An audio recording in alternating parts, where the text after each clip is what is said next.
I'm so happy that you're all here to join us for this official launch. And I'm happy that we have the opportunity to hear from a lot of the poets in this book who are further away from Southern California and would not normally get a chance to be at a launch. So let's take good advantage of that moment. I personally came on board on this anthology kind of at its inception, but as a joke. Danya Ayakuli, who is one of our co-editors, was doing a wonderful Facebook reading and made a joke that she could make an entire book out of all the shit men have said to her. And every person in the audience, especially, let's be honest, the women, laughed and knew exactly what she meant. And then Eric said yes, which was the weirdest part of the story, but I guess we should have seen it coming. Within a couple of months, he was asking if I and Victoria Lynn McCoy would like to join on a 3-woman panel to read blind submissions from around the world to try and put this anthology together in the middle of a pandemic. And I figured, well, I'm just homeschooling 3 kids and trapped in my own house, so I don't have anything better to do, right? But I'm very glad I did, because I've read some of the most amazing poetry and gotten to work with these 2 incredible minds, and I'm incredibly proud of what we put together, and I can't wait until you see it. Danya, would you like to introduce yourself?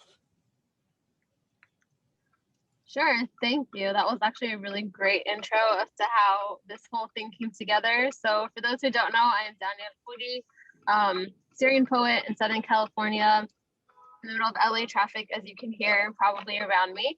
And yeah, like Catalina said, it really was a joke, but it, I think it just resonated so much that people felt this need. They wanted to share that the solidarity of this happens to so many of us, so why shouldn't we address it?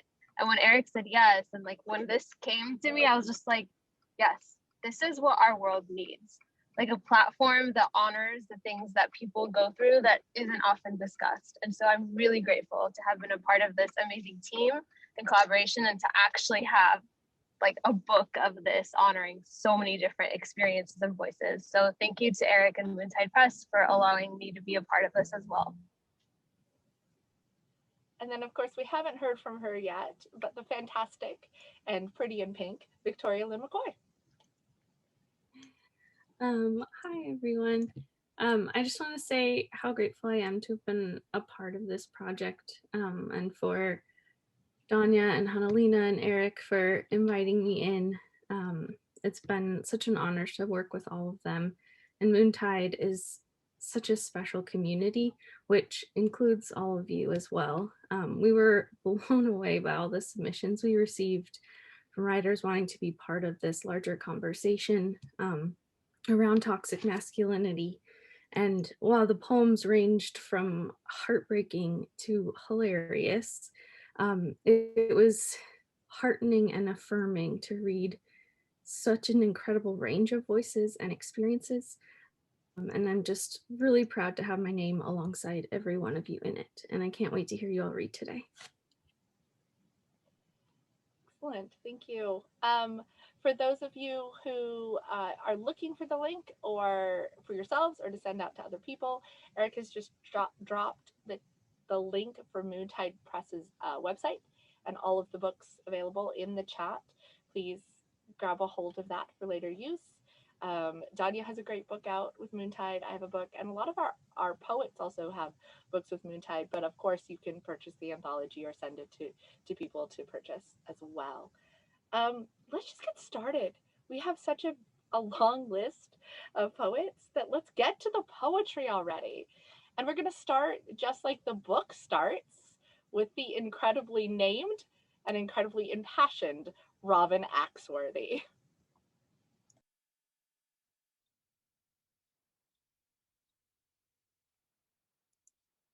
Robin Love, you're still muted.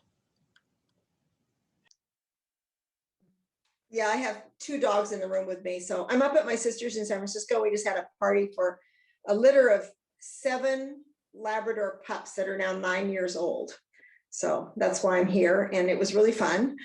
I'm going to read another poem that has animals in it. So this is called Landlocked, 1971.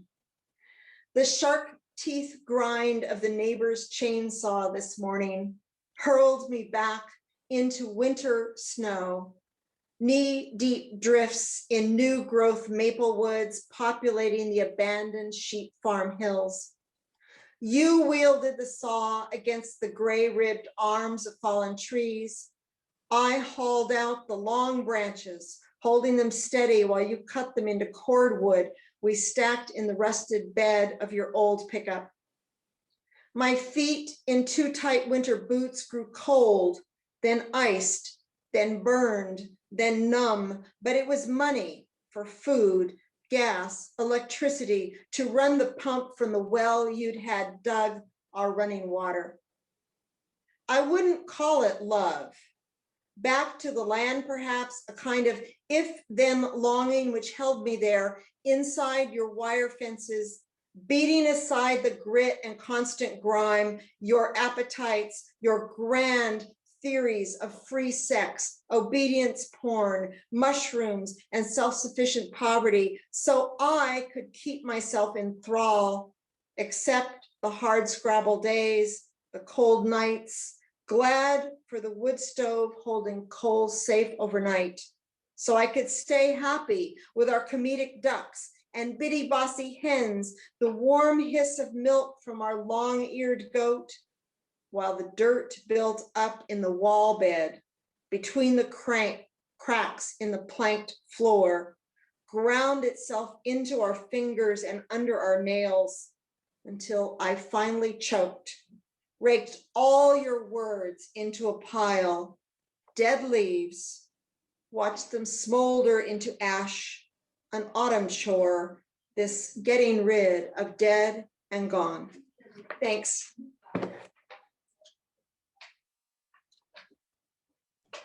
Thank you so much, and thank you for that beginning. Our second reader is Erin Berg. Hi, thank you for having me from Portland, Oregon here. So I'm going to read Guardrails. This is for my son.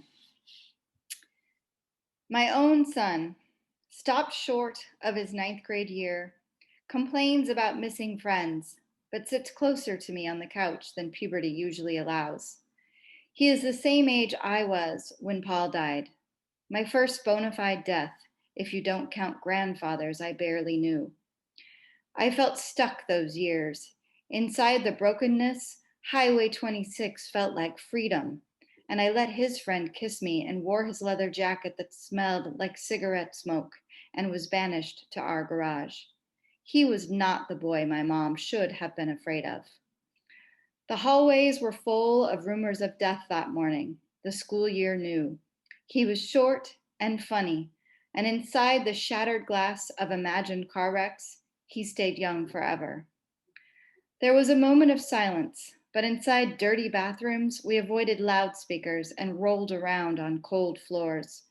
His safety pins dug into my skin, and I had only myself to blame. My parents said Jesus, but I could only see guardrails, and we drank ourselves away from boys who die. Later, there were others. The boy who fell off a mountain, the shotgun in the mouth, the suicides that took 30 years. I tried to shake the stalking sadness. For years, I outran it, until finally it confronted me in a bathroom mirror and I cracked into fragments.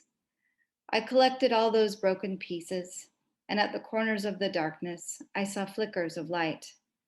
And I tell my son that on the other side of this windshield is blue sky. I squeeze his hand and whisper to myself, please, please, please, please, never go.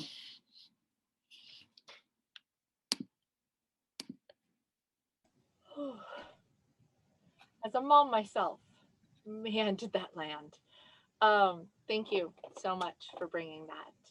Our next reader today is Elia Braden.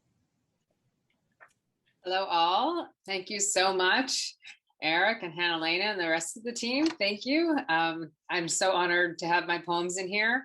The one I'm going to read today is on page 22, and it's called What to Think of, after Mark Strand. Think of the palm trees whispering danger, danger to the wind, the tropical moths bigger than your small hand, whooshing in and out, empty rectangles cut in walls, windows in a colder climate. Think of the waves rising up to celebrate the night, clapping their froth-fringed fingers on the rocky shore, the sand that singed your toes now cool with darkness. Think of the white sheets kneading your back as you ride under the inescapable weight of his thick body, his knees pinning the butterfly of you to this mattress. Think of the steel wool forest rioting from his barrel chest. Do not glance at his face turbulent with drink. Do not smell his breath rotten with cigarillos and scotch. Do not scream as he twists your nipples to red pain. Do not cringe when he caresses the curve of your jaw, growls, "I'll hit you here." Think of the sand, the seagrass, the long trek to the nearest bungalow, the dark buzzing with bats and beetles. Think of your phone, your passport, your wallet, all locked in a safe to which he holds the key. Think of the silk scarves he knotted into blindfolds and hand ties in the distant comfort of your apartment that night you went short skirt commando at an oceanfront bistro, his twiddling cloaked under the white tablecloth as you giggled, flirted with the flame-haired waitress, and no one would you believe you didn't ask for this. Thank you. Thank you so much. And I do want to take a short moment to thank everybody for trusting us with their poems. I know all of these come from a place of honesty, and some of them come from a place of very raw honesty. And we take that very seriously, and we feel very honored that you trusted us with your words and your stories, and sometimes your hopes. So moving on to our next poet, Eric Braman. Eric, I know Hey everyone. Thank you so much, Hannah. That was absolutely beautifully said, the trusting of it. And I think having this collection together also is something that feels really empowering to me as well, to be in this presence of so much vulnerability and so much honesty from everyone here. So thank you, all of you who are here today and in the book that aren't here. So I'll be reading my poem Toothbrush on page 25. We catch eyes in my reflection, the face of someone I don't know. Moss and allspice, peppercorn and iron, cedar and sulfur. He left in my mouth his taste. I brushed my teeth to get the grime of ghosts off my gums, each bristle, those words. I was raised to understand suck my dick as a threat. I don't recognize these eyes, like driving through cattails to reach seawalls and sandbars filled with grains of faggot, pansy, berry. They pile up until waters recede, and all I'm left with behind my lips is plaque built up on yellowed teeth, cavities from chewing on fruitcake and sod. You taste like Miller Lite. I could never stand your stale flavor, but I chipped my teeth chewing the tough leather it takes to be a man. I brush with artificial mint, trying to cover the flavor of fir needles and autumn leaves. I'm not the man my reflection thought I would be. I brush and brush and brush until I bleed. Iron and rust, man up. Lava rock and gasoline, man up. You tell me you thought I was stronger as I scrape the roots, expose my nerves. I brush until I have no teeth left. I brush so hard the words fall out one at a time, blood stains swirling down the drain, and my reflection wonders how to swallow the truth with no teeth. Thank you. Thank you. One of the fantastic things that came about in this anthology is that we got to explore all the ways that toxic masculinity affects our society, how limiting that form of expression and allowance of expression of self is, and how much damage it does to everybody that it impacts. So thank you for bringing that And move on to Tony Brown. Hi, folks. It is an honor to be here. When I first read through the poems of the anthology, I was absolutely blown away and tickled to be part of it, with an older poem, but one that has always sort of stuck with me in a really uncomfortable way. This is called Men I Know. A man I know calls his preferred prospective partners chicklets because they're young and sweet, he says. Because of their fragile shells, he says. Because he spits them out when the flavor's gone, he says. This other man I know has jokes up the wazoo about women, about how they are, because that's just letting off steam, he says. Because of the need for a break in the battle between us, he says. Because it's better than shooting them, he says, and laughs. This other man I know likes to stick his elbow into me whenever he pretends he's down for women where we work. Because they think I mean it, he says. Because as men, we know the score, he says. Because anyway, where were we before they started talking, he says. Other men I know lose track of bedmate head count. Other men keep track, notch something to brag about.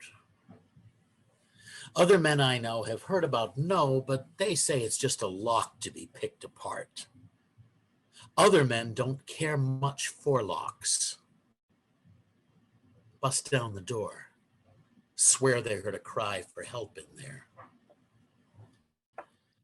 I know many other men who'd I'd have sworn are not these, but too often I learn of one or more who are not the men I thought they were. And now when I say, this other man I know, or these other men I know, I stop and wonder if other men are in fact knowable. Why I seem to know so many of these other men, and why those other men seem so comfortable with me.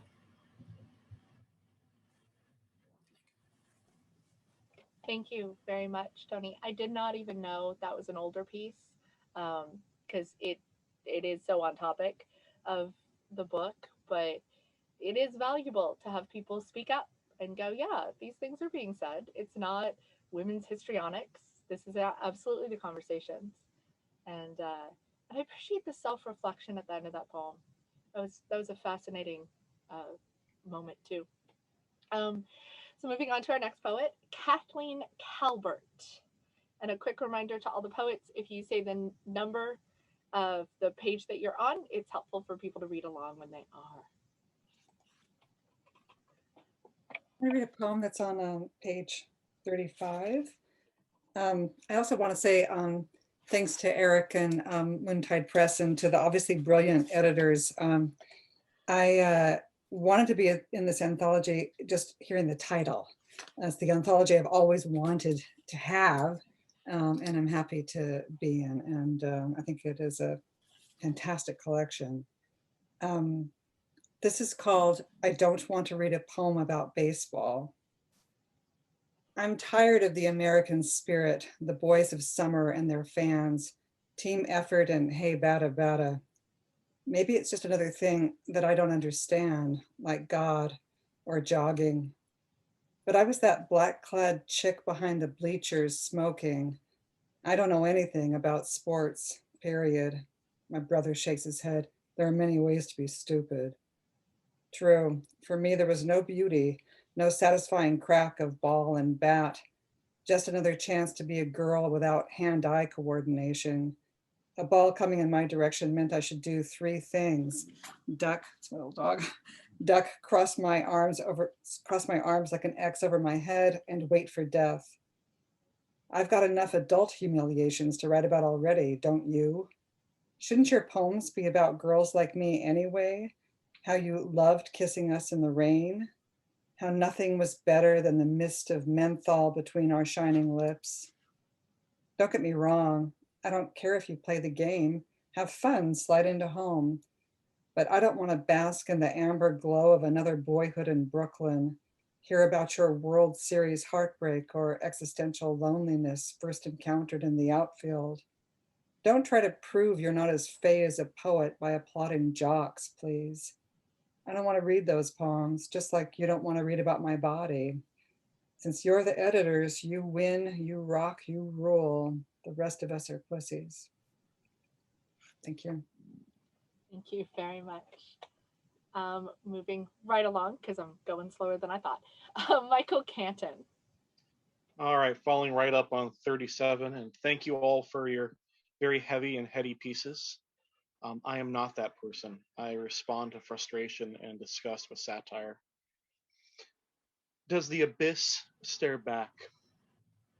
I see you stare empty-eyed, a madman working soundless lips while you focus at your study. What wonders might you find clamoring toward the light in those dark recesses? What ancient and terrible truths could there possibly be lurking unseen within her cleavage? Thank you. I think at some point you do really just have to laugh, don't you? Otherwise, you'll lose your mind. And following that, Cecilia Gigliotti. Hi, everyone. I'm coming to you from Berlin, Germany. It's very late at night here, so I'll put on my nighttime voice and we'll see how this goes. This is the Helen shoot on page 47. Be still, they said. This face is going to launch 1,000 ships. I didn't ask where they'd be launched. I did as I was told. Let them slash off my hair, rearrange my line of sight into a dead end. Lay on the floor, propped up on smooth elbows, neck craned back, legs in a flawless V against the wall, slouched in a doorway with heavy lids and just open lips. A millimeter lens to grant me grace, always the shutter snapping in my face. A band of executives with cigar smoke halos, a detail of stylists wearing one demonic grin. Let's see that bitch Atalanta top this. Thank you. Thank you very much. And then another one, I'm going to have a hard time with the last name. I apologize. My Italian is bad. So Stephanie Gigliozzi. Hi, thank you so much for having me. It's Gigliozzi, but you did a great job. I'm so grateful for Moontide and all of you putting so much work into this anthology, and I'm so honored to be a part of it. So here we go. This is called Stiletto and Gloss. Your sweaty grip guarded me like silver chain link fences. Your mustache tickling the back of my neck tells the world I am spoken for. You saw the way married drummers watch me through dressing rooms. You had to keep me close. I was a backstage peep that could ruin the lives of men. You wanted me. You loved how I paint the town and the sky in Anzerat and Hummingberry, colors that pierce the white sheets in your eyes. I could pull thigh-high boots up just enough for you to reach realms of purple moons where wet drops fell from my chest, glossing the night's long lips. Vanilla tobacco jealousy oozed from your neck pores whenever I spoke to any other. You could smell the ones that wanted to fuck. Temptress written red on my forehead, lust harbor bruised purple on my forearms, sweetness burst orange down my legs. You thought these were my only colors and missed the canvas of love. You sat there in a pink cloud outside my window for too long. The crowds below, they all hummed Jackson, Mississippi blues for me. We were rose petal swirls of loneliness. I kept telling you it wouldn't work. I lived here and you there, but no matter what I said, you'd always come back. You loved the way I fit. I got off on the rock god under my thumb, masturbating with picks and razor blades till I came, and I let the demons in, and the walls that follow me to every lover's door. Later, you wanted closure, asking if there was ever love. Maybe. But my talented dear, there are so many paintings in the sky. How could I possibly close my eyes to all that waiting color? Thank you. I love that closing line. Man, does it linger. Thank you so much. Anne Grau. I am so sorry if I said that one wrong too. That was perfect. That was absolutely perfect. I'm so honored to be in this anthology with so many great writers. I am just in awe of what I'm hearing. I mean, I've read them, but now I'm hearing them and it's so great. So thank you. Mine is on page 51 and it's called Eve's World Clear as Water. She spoke to the one not yet close enough to the ground, but close to desire, the flesh, sour and sweet. It must have been for her to convince, to suggest, to offer a taste, or out of malice, perhaps, so that she wouldn't be alone in her knowledge, so that he might know it too, to push it into his hand. Had she known, seen the signposts in the murk, she might have faltered, but her vision had cleared. Shapes appeared in outline, cartoonish after the nightmare. She blinked to see better through the watery dark, heard a voice rising through radio noise, saw trees bent, yellow and sharp. Thank you so much. Thank you. We're honored to have you. And we've made it to the H's. So next we have Barbara Ann Holtz. So, memento mori, where I can ride off into the sunset like Clint Eastwood and sing Solitary Woman like Neil Diamond. The onion skin lies like a pillion on the cold bone tile. The green of one single spinach leaf occupies the corner where the cupboard meets the shelf. Pale squash seeds ride the cabinet door, while saddlebugs of crumbs are squatters on my kitchen floor.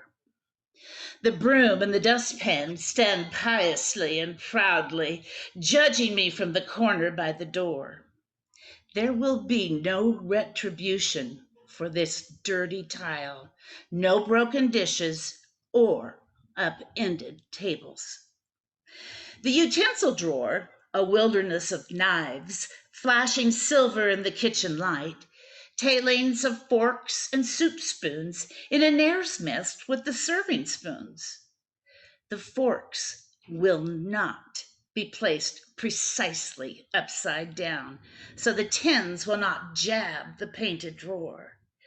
There will be no condemnation of the disorder in my utensil drawer, no thrown down silver yanked out by angry hands, no gauntlet of rage flinging spittle in my face in the hospital parking lot, because I am a solitary woman, no longer riding his pale horse across my kitchen floor.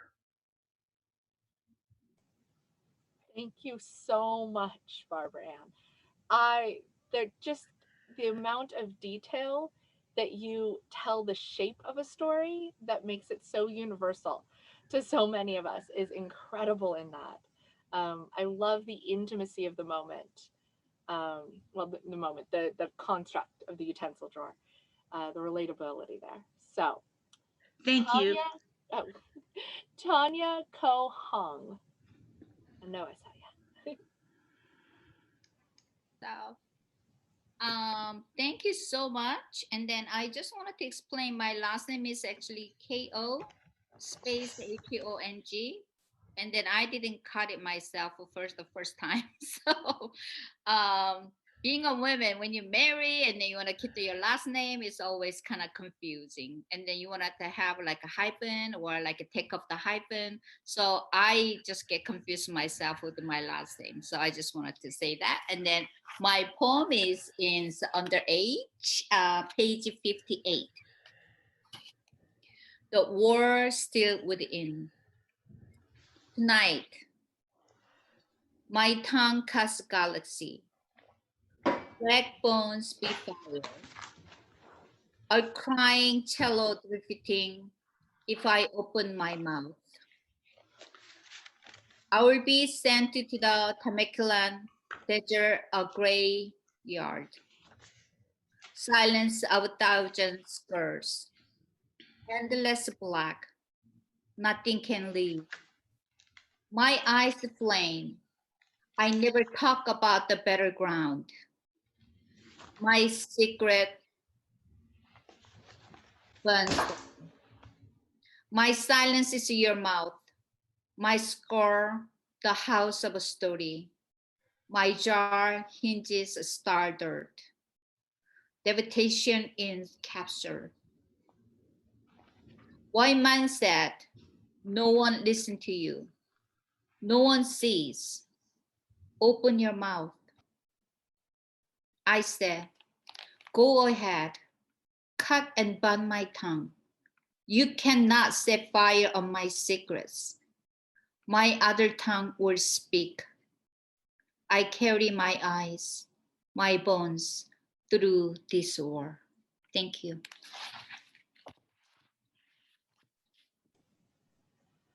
We secretly got you a little sooner than we should have, but I am very grateful that we have that poem. It is beautiful. And I'm glad that you're still speaking because, man, that's a voice that needs to be heard. Thank you. Back into our H's, secretly getting back, we have Jonathan Humanoid. Hey, thank you. So my poem is on 59. The title is The Shape of Masculinity. I'm going to mention real quick because I always forget to.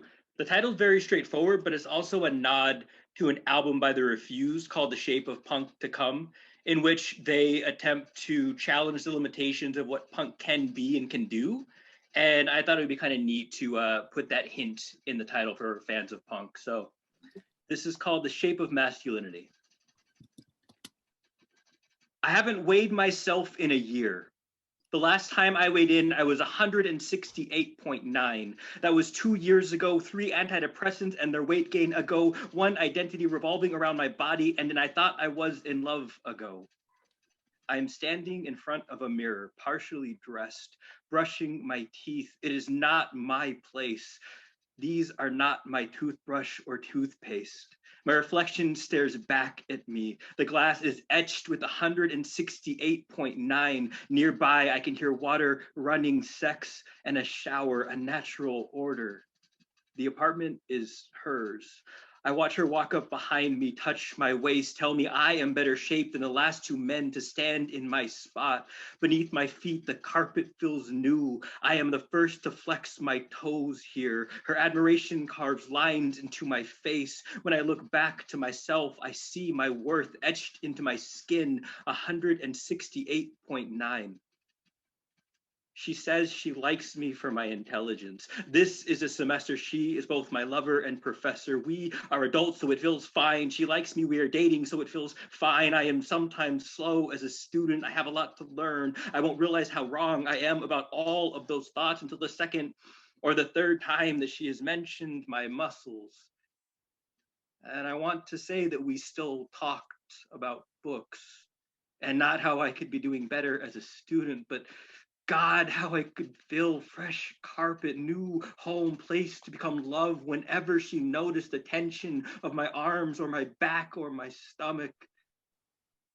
The last time we talked, she asked if I had written any angry poems about her.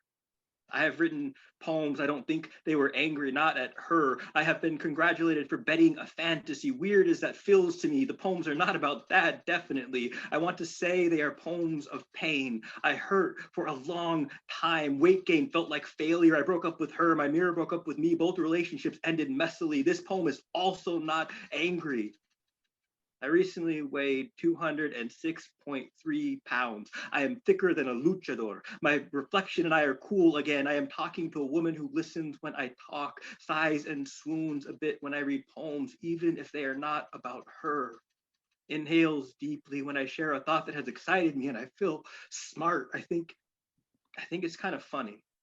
The shape of masculinity I am discovering is not fluid, it is brick, it is mortar. This poem is a chisel to chip at my insecurities, to chip at the success of sex, to carve of myself something more, not to make of myself art, but to free what has been trapped in this rigid stone for this entire time. 168.9 value. Thank you.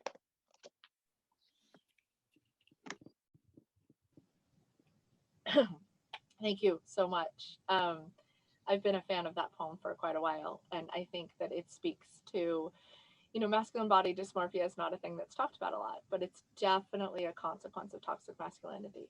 It's when that angry, judgmental voice gets internalized, and it affects so many men, and it gets passed on from father to son in so many insidious ways. So I think it's very nice that you have found a gorgeous, powerful poem to put such an important message in. Thank you very much. Where was I? Oh, Ryan Johnson, you're up next. Hi, folks. It is such a pleasure to be here. I really appreciate being a part of this community and hearing all of your stories. And thank you, Hanalina, for that amazing lead-in. I think you'll notice a similarity there. This poem is on page 66. It's called Detour. Dad is driving 40 in a 25 as if he wants to be home and muttering about mom as if he doesn't. Then the car lurches to a crawl, straddles the bike lane, and the low wolf whistle of a practiced predator tells me there's something a 14-year-old should notice other than his horny dad enveloping him in booze mist. Now that's Iraq, he says, to no one willing to hear. I'd grab her and bring her home. He shrivels me to the void. Or do you think she's more your age? And at this explicit nod, that he's giving his son the wereman's bite, that he thinks this is a cultural practice not only worth keeping for himself, but necessary to pass down. I sit on the curb of my adolescence, and it takes me 15 years before I can believe a woman would say yes to a man when men are like this. Thank you. I sit on the curb of my adolescence. Wow. Just wow. I have to move on because otherwise I'm going to sit in these poems so long. Tracy Knapp.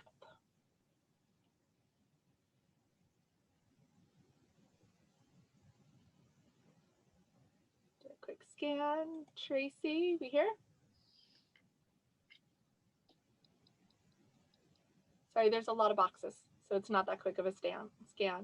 But I'm not currently seeing her, so I am going to move her to the end. So if she does pop up, we don't miss that piece because it's important. But it does mean that the next person needs to be aware it's their turn. We are in the L's.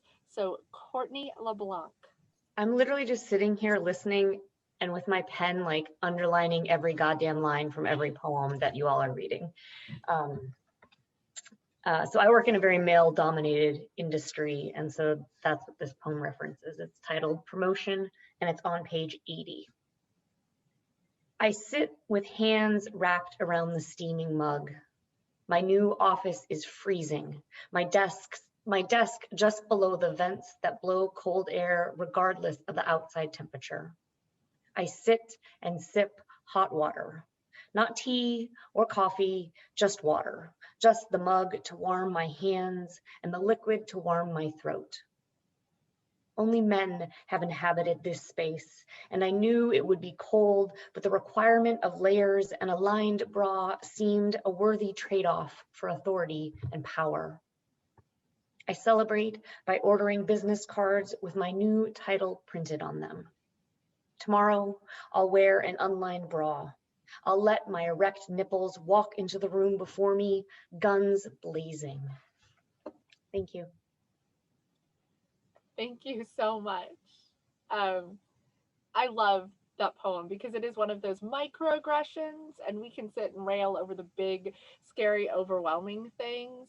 But even the little things, the things that are easy to fix, are not getting fixed. So let's point those out too. I also love the guns blazing. You get them. Go get them, girl. Moving right along, Lorinda Lind. Hi. So even though it says Jess Sanders, that's me not knowing how to fix Zoom. So it's really Lorinda Lind, and I am reading on page, can't even see, 84, Carapace. And I'm in Northern New York, damn near in Canada. Carapace, your tendency to hurt what can't be helped. The boy at the bar with the soft-boned hand who took you home when he read you wrong, and you wrenched away, and you pounded him down. The black snakes that met our boat that day at the island, and like G.I. Joe, you firestormed the rocks with an oar and beat them flat dead in your rage that they'd gone so far past what you could allow alive in their own habitat. And within you, hidden and sealed, something sweet and sane that wanted the sun, but got stuck down deep. Your father favored soldiers. Thank you so much, Lorinda. It's okay. We know it's secretly you. And then moving right along, Dion O'Reilly. Hi, thank you. This is amazing. Let's see, my poem is on page 118. Zoom with an ex who treated me like toilet paper. Somehow it's right to see him like this. Flicker on the wall of a famous cave. No substance except the life I lend him. The world outside too bright to see. These days, he grows rich, constructing towers for Amazon, hiding their nailed joists and purple glue. He believes in biomimicry, the shape of a double helix, the golden mean. I listen and listen. Hear the sound of history like water under a street rushing from a broken pipe. He says he's a good man who made a few mistakes. When I mention my husband, a lull perceptible to only the most precise instrument. Tonight, before we spoke, I oiled my face, aimed a light on it. He noticed my haircut. Let me just say, I didn't fear him when I met him, but I should have. His tipped chin, a trapdoor my whole life fell into. Can I drop one last bucket into this darkness? Every time he speaks, my face disappears. Thank you so much. Yes, I'm noticing the comments. We did accidentally put Dion in the wrong spot.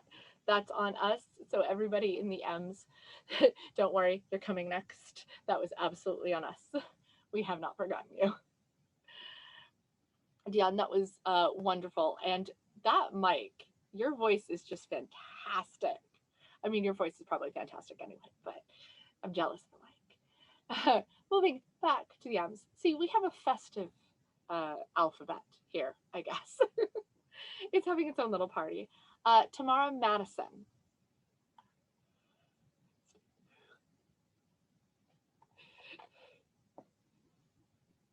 Hi, okay. What a memory. RA in a co-ed dorm. His young skin flowed like liquid over his bones, and his body made him misunderstand. For a long time, I thought it was my fault, but it was his body that shut out my protest. I no longer cared that I found him beautiful, that his interest had pleased me, for he did not listen, let his body cover mine, although it hurt me. There was blood, and I knew it was all wrong. He paid me later with a visit. I watched him there on my roommate's bed, his hands pressed together like a butterfly's wings, his eyes locked on the carpet. There were no words. When he left, I heard again my mother's warnings about the weak, helpless bodies of boys. Thank you so much for that. Wow. I'm running out of ways to say impactful. And I think that that's probably the best problem to have with a book like this, is that I'm just so incredibly impressed with every poem we got to publish. Once again, I'm going to say thank you to you guys for trusting us with all of this. And I hope that we are doing it the honor that it deserves. Leah Mueller. You forgot me again. Did I? You know what? I was just asked about it too. Never mind. I'm sorry. Hold on one second. That was on me. I just skipped all the way to the bottom. Tony Magistral. Very good. Very good. Hello, everyone. Good evening. Just a little bit of background on this poem. This is on page 86 and 87. It's called Dora Maar. Dora Maar was a painter, a contemporary of Picasso's, and she was a fine painter in her own right, but she became famous because Picasso painted several versions of her under a title called Weeping Women. They're very moving, powerful paintings, and when this is all over, maybe go to Google some of her wonderful work. She's quite talented, but she was also Picasso's lover for several years during World War II. So this is called Dora Maar. It begins with a quote from her. "I wasn't Picasso's mistress, he was just my master."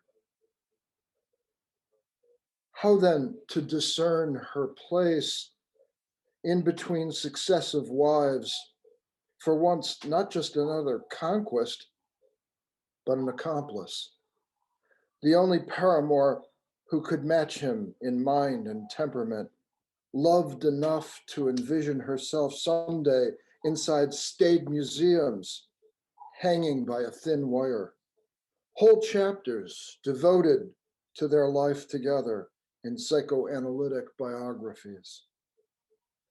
But they must have both known he would leave her to wander their Parisian apartment alone, surrounded by images of her own tortured face, weeping Magdalenes, a framed mirror on each wall, only her books open behind closed shutters.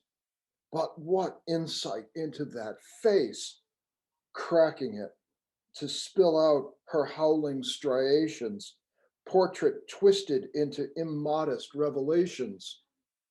Did she prove muse-worthy because suffering was so close to her surfaces? Or was it the painter, his genius acute to the point where he foresaw lost lover, refugee from aborted friendship, anticipated the profundity of her future sorrow? I want my face back, fragmented aquamarine, self-effacement, fractured into cubist pieces until at last her every day caught up with his prophetic pictures, coal-lined rivulets watered by years and tears of salt and birds, carved eddies through viscous paint, a consequence of a cruel breaking, her canvas finally done. Thank you so much. But if you haven't had a chance to take a look at Dora Maar's work, it's stunning. She's very talented. She's a very talented photographer. As Tony mentioned, she was famously known as Picasso's lover. She was a minor when that relationship started. In addition, there's other serious questions about consent on top of that already serious question about consent. And then the idea that the most famous painting Picasso ever created probably. And the most famous image of hers is the weeping woman. It's not her own, it's his. And I love that so much of her art is designed about getting her own face back and the reclamation of her own image in her body. So thank you very much for bringing that piece, and hopefully introducing some people to her as an artist. She's very talented. Knowing how the alphabet works now that I've remembered, we're going to go on to Miss Betsy Mars.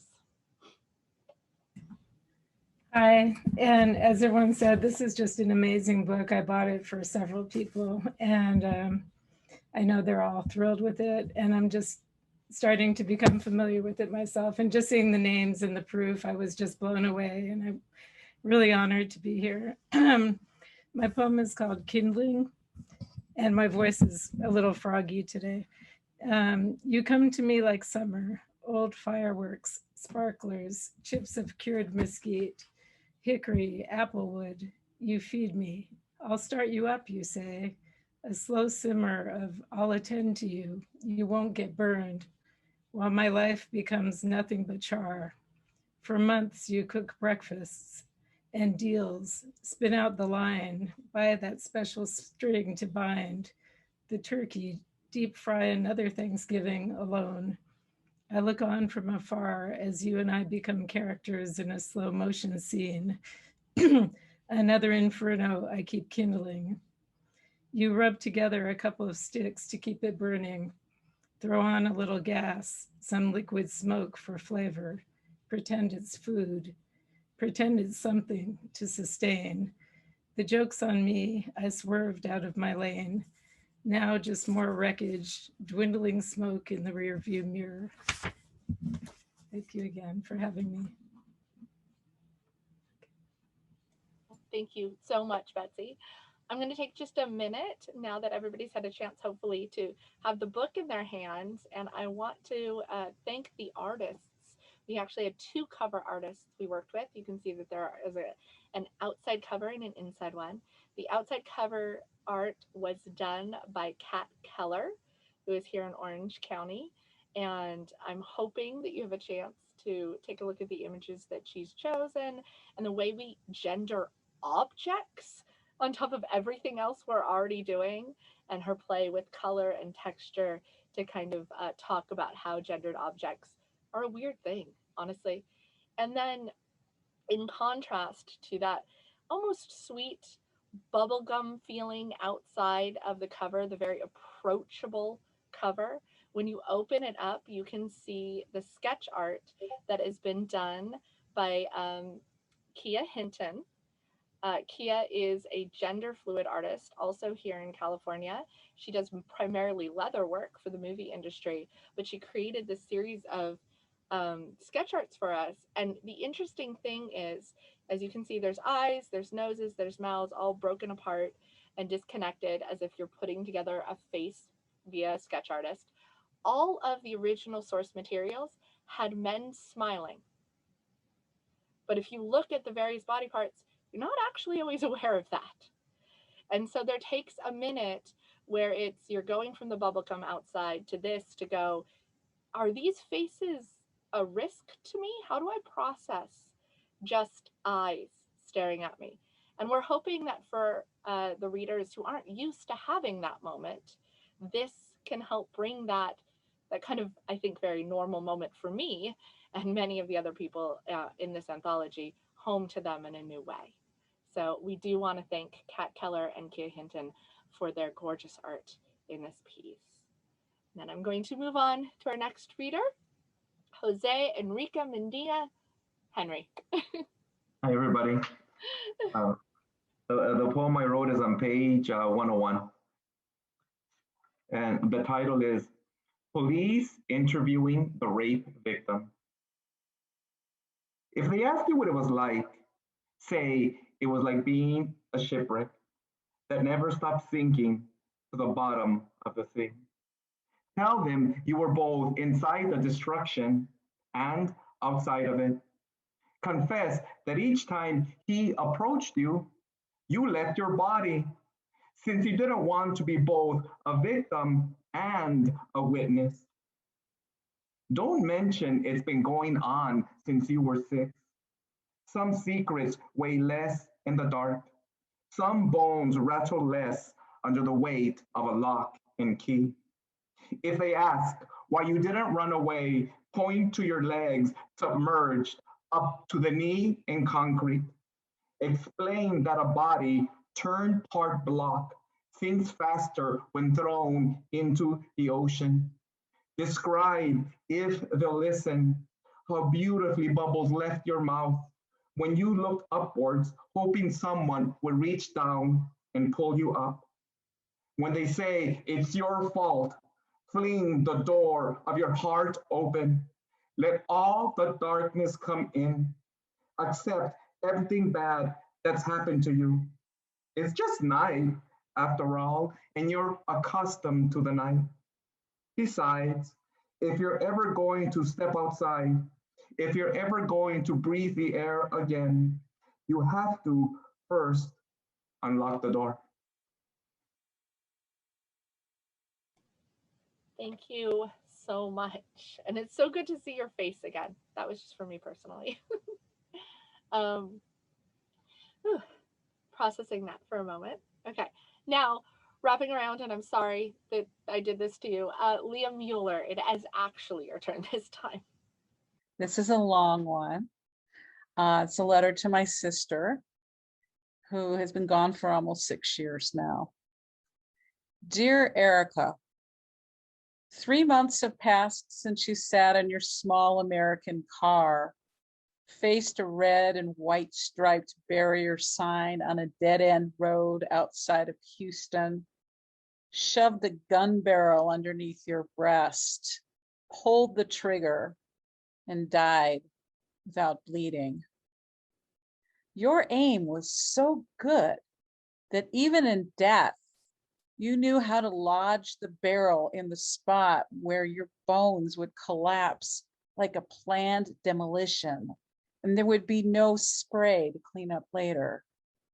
For a week, your husband refused to look in your car for the bullet and thought it was still lodged inside your body, already scheduled for cremation.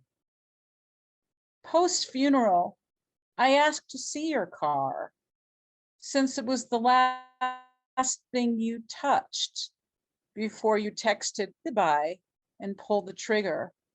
He had parked it casually in the garage after he pulled his Datsun 240Z out into the driveway and washed its exterior clean of debris.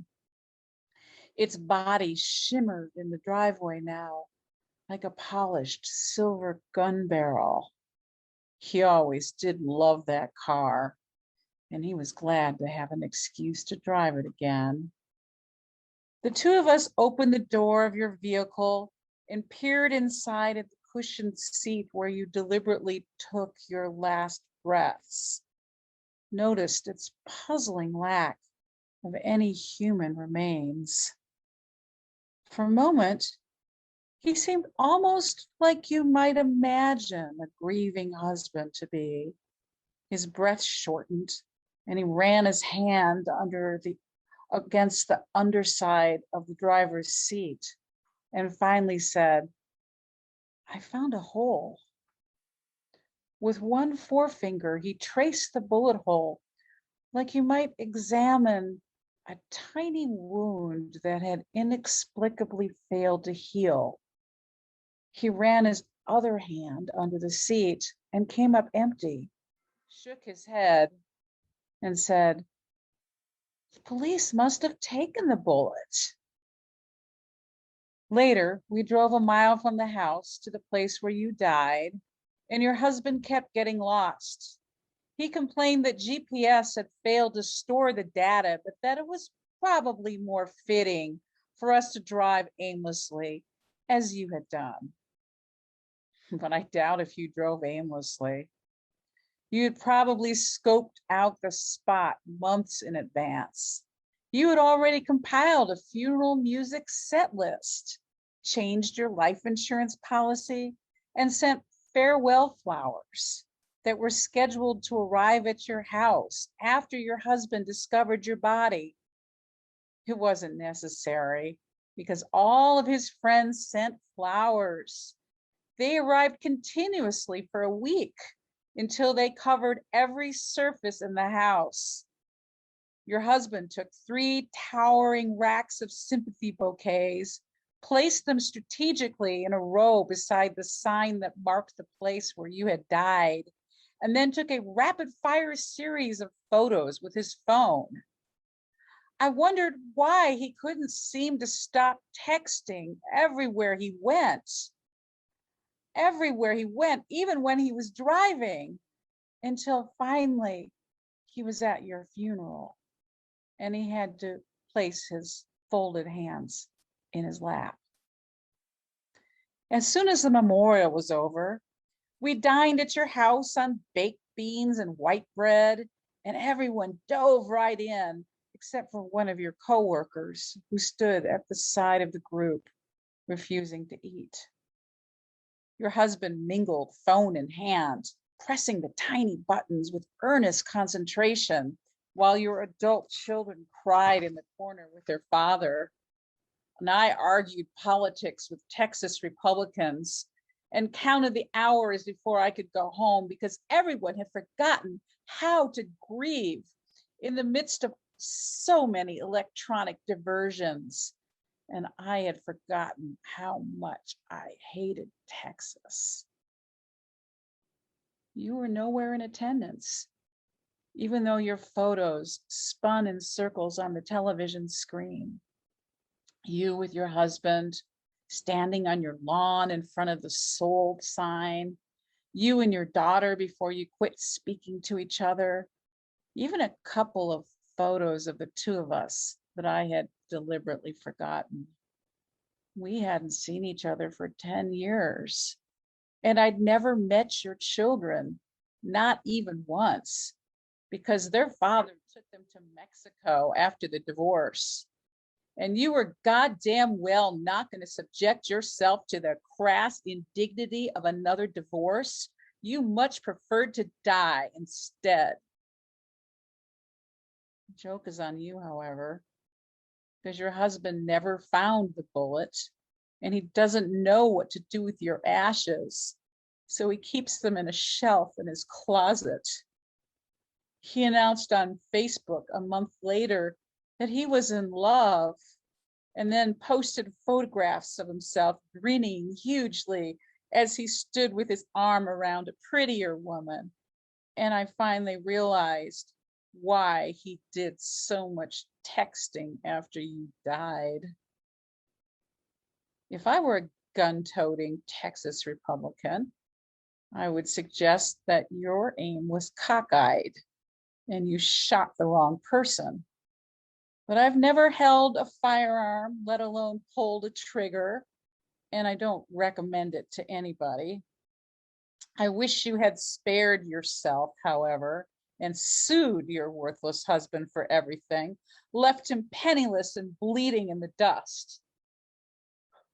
I always thought you were the survivor, hiding behind the cactus with a pistol, and that you would bravely fight your adversaries until exhausted, they finally surrendered. And I was the one who would either make a mess or miss the target entirely. And yet I'm alive on a drab October evening at the beginning of the Northwest rainy season, staring at my own winter from the other side of the barrel. I have no plans to leave here anytime soon. I understand why you can't answer this letter. And I hope your death is like the vacation you kept denying yourself when you were alive. Your daughter took a photo of herself in her underwear and then posted it as her profile picture on Facebook. So life does continue, and you really can't blame it for that. If you have the chance, wink at me from the clouds. And in your next life, please stay the hell away from Jeremiah and Texas. Love, your sister. Thank you. And thank you for reading that with us. Um, there's some real beauty and honesty and sadness in that poem, and I appreciate just how much you are able to put on the table for the reader to experience with you. Um, it does feel like I'm just in that space with you the whole time. And grief brings up the most interesting thoughts, the most disjointed, but everything's connected thoughts. And I love that you brought that to the poem too. Thank you very much. Um, sorry, Mish Murphy. Hello. Hello. I'm very appreciative to be in the anthology, and I'm just blown away by the last poem. But other people read poems that were also very good. So I'm so glad I'm here tonight to listen to this. I'm going to read something. I have two poems, and I'm like teeter-tottering between the two of them to from 110 or 111. One of them's more lighthearted, although you might wonder how it could be. And then the other one is more serious, but also lighthearted. It must be just my personality, I guess. Laughter in with the pain. So why don't we read Global Warming? Global Warming. And I took it seriously that you had to actually tell the reader what the man said, okay? So, your clinical depression, he says, is not my problem. AC down at work and 80 in my office, fruit, fish, front lawn, kiss them goodbye. You're a taker, take. The sins crawl lightly out of my sinful fingers. And I'm not jealous of the dog. Not a bit. And even clean sheets smell like body parts. I've asked him not to drive in 2 lanes when I'm in the car. My evil thoughts, those wretched ants. He is yelling like a shepherd barking at the garbage man. I want your birthday present back. When he sweats all night but won't turn the air on. To cook frogs painlessly, start with lukewarm water. You never loved me, you just used me. This is not the luscious garden I planted last spring, swimming in diesel fumes, polluted air, and gradually increase the temperature to boiling. My friend Linda says everyone has cancer. He's one of those old men they'll tear the car keys away from.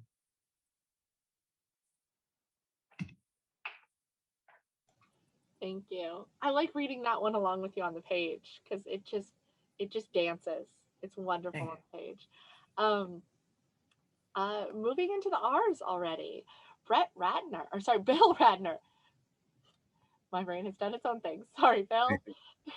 Thanks, Annalena, and thank you guys for putting this together. I'm honored to be on page 122. Man talking. My father's business suits twist down the toilet. Crisp summer linens, Glasgow flannels, Donegal tweeds, a dank swirl of sartorial waste.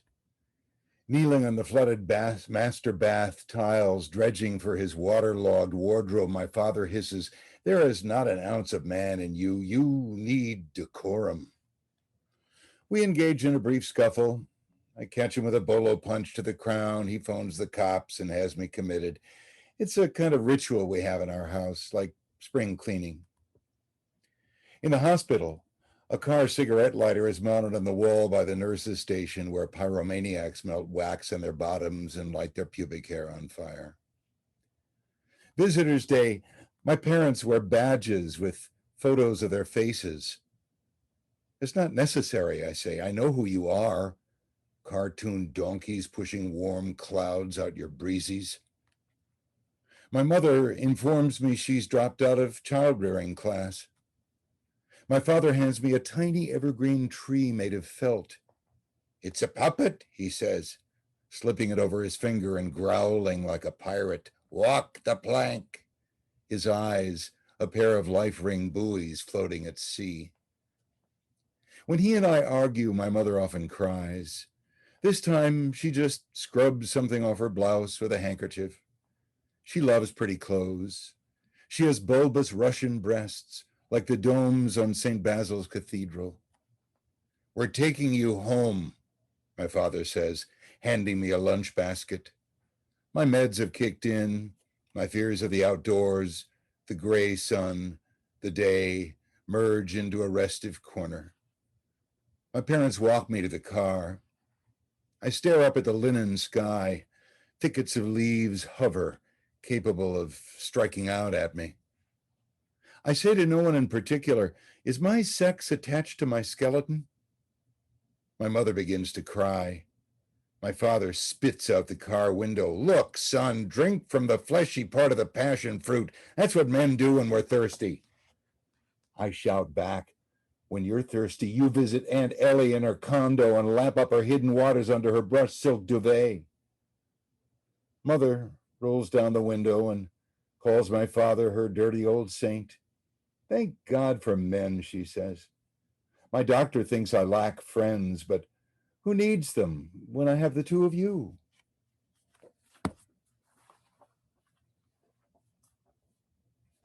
Thank you so much, Phil.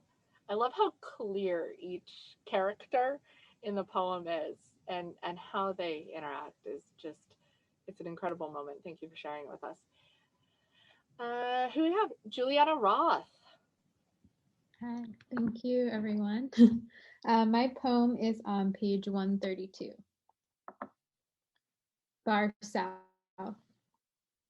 How I wanted the tenderness of them, to elbow my double-chinned phony laughter against a hockey player's body, too butterflied at the knee to keep shin pads from unfolding, from surprising me with their grace, with their frozen skin, still polar from the rink, which bore the fact that there was a way for me to break away from the flow of head-faked one-timers, to change on the fly, to power forward, to be loved into something bigger, something more ruckus than steam Jeep windows, loved bigger than here where I watched pucks in rotation. Thank you so much. I'm going to speed up a little bit just to make sure that we don't start lagging. So Tanya Runyon. Yes. Hi. Hi, good evening, everyone. To get my family to quiet down for like however long this poem was going to take, it was a feat. I'm like, that's why I disappeared from the camera. I apologize. I've been running downstairs. Shut up. Okay, this is a pantoum called Dear Guy in My Facebook Comments. And it's based on my experience after seeing and posting about the painting Nude in an Interior by Pierre Bernard at the National Gallery. I posted a picture of a painting I loved. A golden sliver of a woman in a doorway, thigh, breast, hand in her hair. "These are my colors," I wrote. I loved that golden sliver of a woman, lit with rose and mango, cerulean and wine. "Those are my colors," I wrote. Then you typed, "She looks like you." Lit with rose and mango, cerulean and wine, you saw my naked figure there and typed, "She looks like you." My stomach pitched and I deleted your line. You saw my naked figure there, you, a friend of a friend I barely knew. And though my stomach pitched and I deleted your line, you wrote, "She still looks like you." You're a friend of a friend I barely knew, just a stubbled face and a lather of avatars. You wrote, "She still looks like you," and turned the brush strokes into sweepings of shame. Your stubbled face in a lather of avatars, I flicked away in feeble defense. I tried to brush away the sweepings of shame, but I was no more than a body to you, a flicker of sex, a feeble defense. I posted a picture of a painting I loved. I was no more than a body to you, a doorway to thighs and breasts, hands in your hair. Thank you.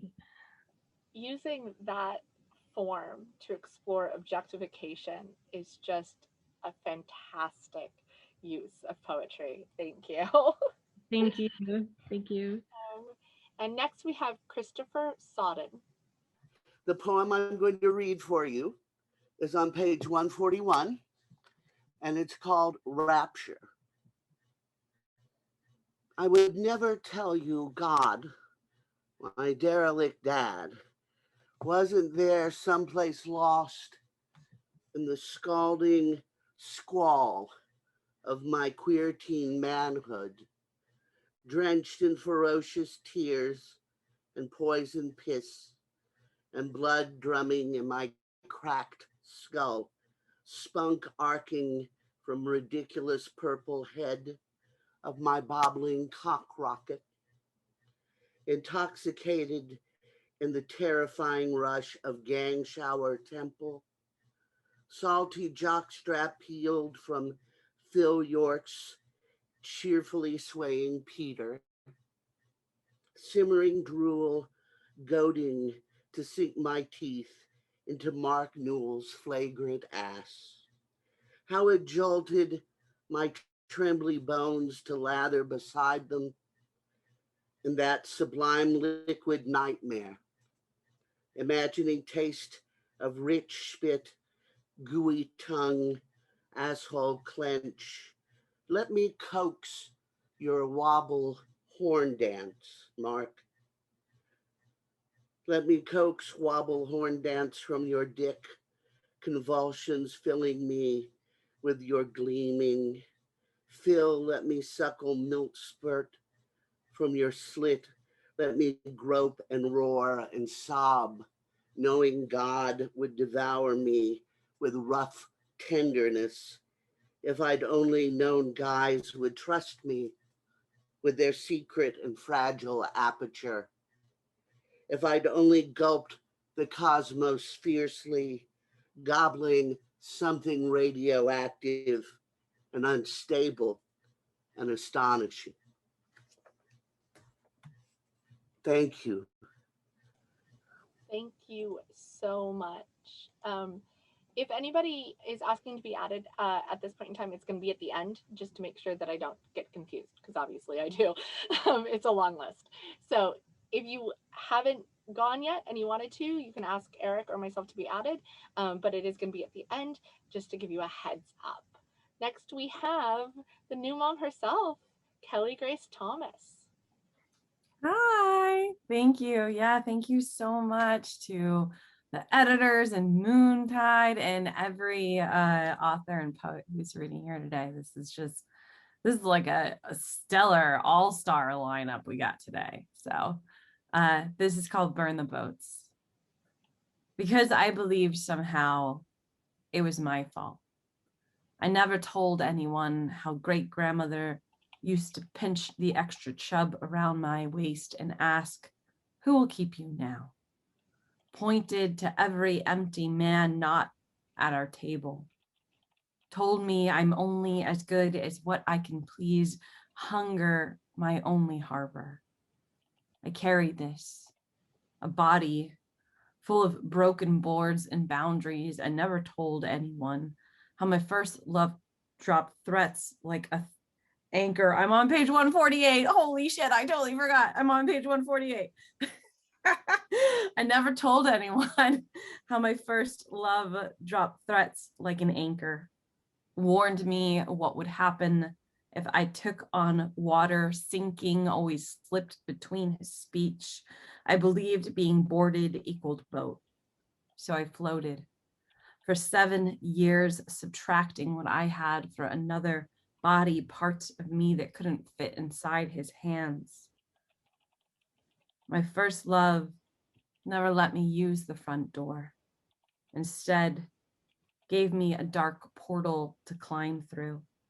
I only remember this. In bed, he would measure the circumference of my thighs and then beg for less. I became the smallest vessel I could steer every day. He climbed through my story until I gathered enough distance to choose another name. I can't turn back. I strike a single match, burn myself brighter. The boats that built me smoke on shore. Thanks so much. Thank you so much. I love the entire series of that the boats burned. It's just gorgeous. It's a well-constructed book, and I'm very grateful that we get to borrow pieces of it. Thank you so much. It's my honor. A tiny moment, my ex-husband, who's watching the young children so I could do this, just texted me in the middle of this to ask me what my plan for their dinner was. So, just microaggressions. We'll deal with that when we want to. Sorry for the introduction. Is Lucia Trapazzo here? I know that she's in Europe, so I'm not quite sure if she made it or ended up able to stick around this late. So I just want to double check. I'm not currently seeing her. We're close to the end. I will ask for her again when we get to the end, like a couple other names.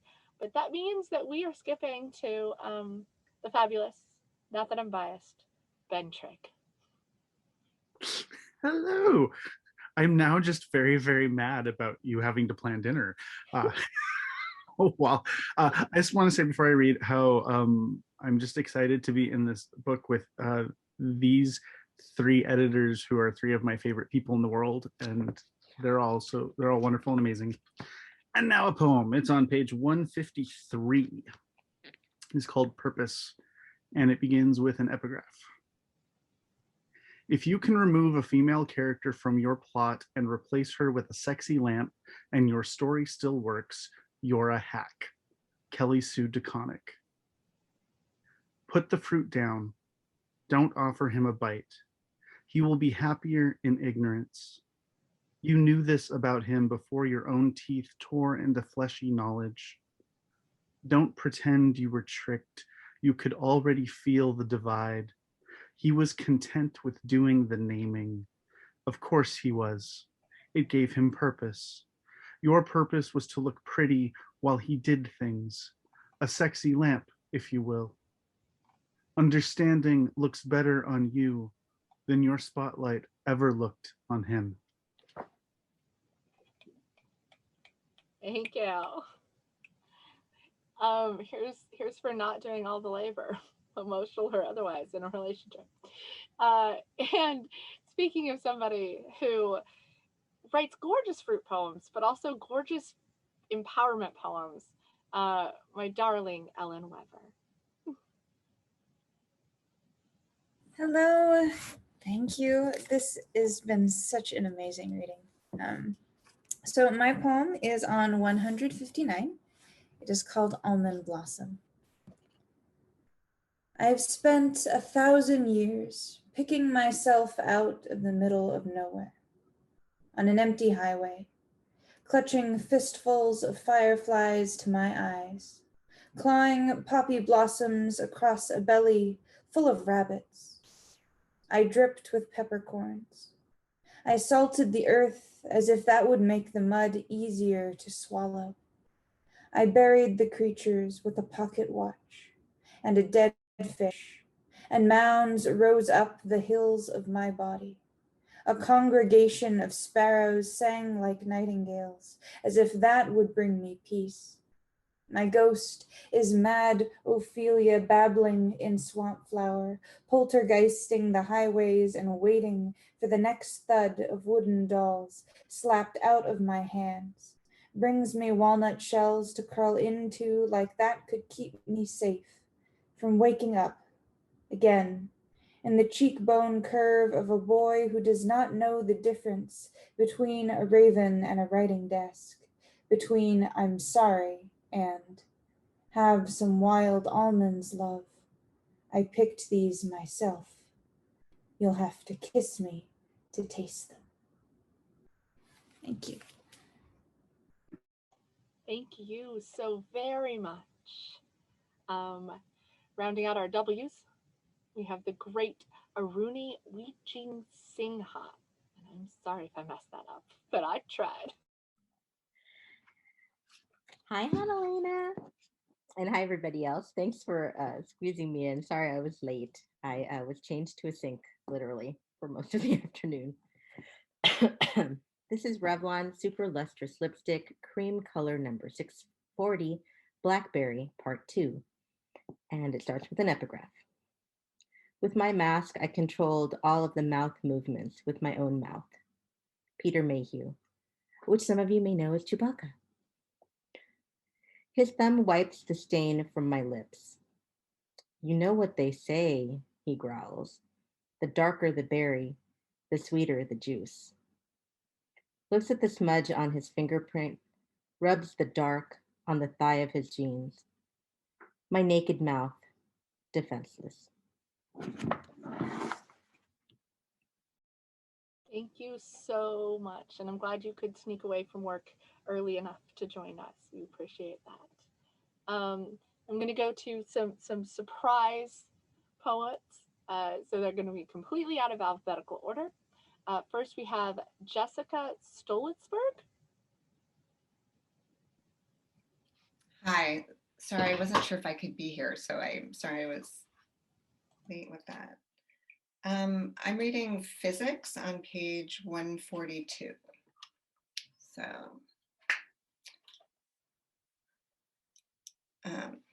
me a stiff shoulder, he a white coat. My injury pulling weeds, his specialty sports medicine. But a shoulder is a shoulder, garden or field. He'll give me a shot in just the right space. I ask a question. It's physics, he begins, and comes alive with pad and pen to draw the moving parts of a joint. His eyes focus, his mouth moves, my ears prick. You don't look like someone who studied physics. The doctor is correct. I studied Homer in the original, but ancient Greek won't get me out of this room. So I take the shot and tuck his words behind cartilage. My shoulder heals, but it still feels the weight of being left to wonder what I look like. Thank you. Thank you so much. As somebody with chronic illness myself, I'm very aware of what you look like walking into a doctor's office and how much that can change the care you get. And even just having to question if it changed the care you get. So speaking of other microaggressions, this one has the chance to kill. So we really appreciate you bringing that in. Gonna go back to a couple other names. I don't think they're here, but I want to double check they're not under a different title just in case. We had Steina French, Tracy Knapp, and Lucila Trapezzano. Anything? Okay, then I think that's it for us tonight. We get to end on physics. That's nice. Let's give a big hand to Hannelena for hosting tonight for us. Thank you, Hannelena. And again, a heartfelt thank you to all three of the editors, Dania, Victoria, and Hannelena. Couldn't have done this anthology without you at all. And all the poets who read today, thank you so much for trusting Moontide with your work, with your voice. I'm so grateful to you, and really just completely enthralled by this collection and so happy to have it be a part of the Moontide Library. You guys are all amazing, amazing poets. So it was my honor to be able to put this out and to experience this reading with all of you. So again, thank you for hosting, Hannelena. I'll keep the room open for a few minutes if you guys want to chit chat and congratulate one another, and share hellos either in the chat or via the Zoom. Otherwise, this will be posted on Moontide's YouTube channel, this reading, courtesy of our amazing Ellen Weber. Thank you, Ellen, for doing that. So you can tell people once it's posted, we'll share it on Moontide's Facebook page. If you're not, I think all of you are now fans of fans of Moontide on Facebook. So she'll post it on the Moontide page so you can let people know if they couldn't come to the reading, but they want to check it out. You can direct them to that. I'm going to post the link one more time to our books on our website, where you can send people to purchase the copy of this book, or you can purchase one of our many Moontide authors like Hanalena or Danya, who have books with us. Thank you, everybody, and have yourselves a wonderful weekend. I'm going to post that link right now.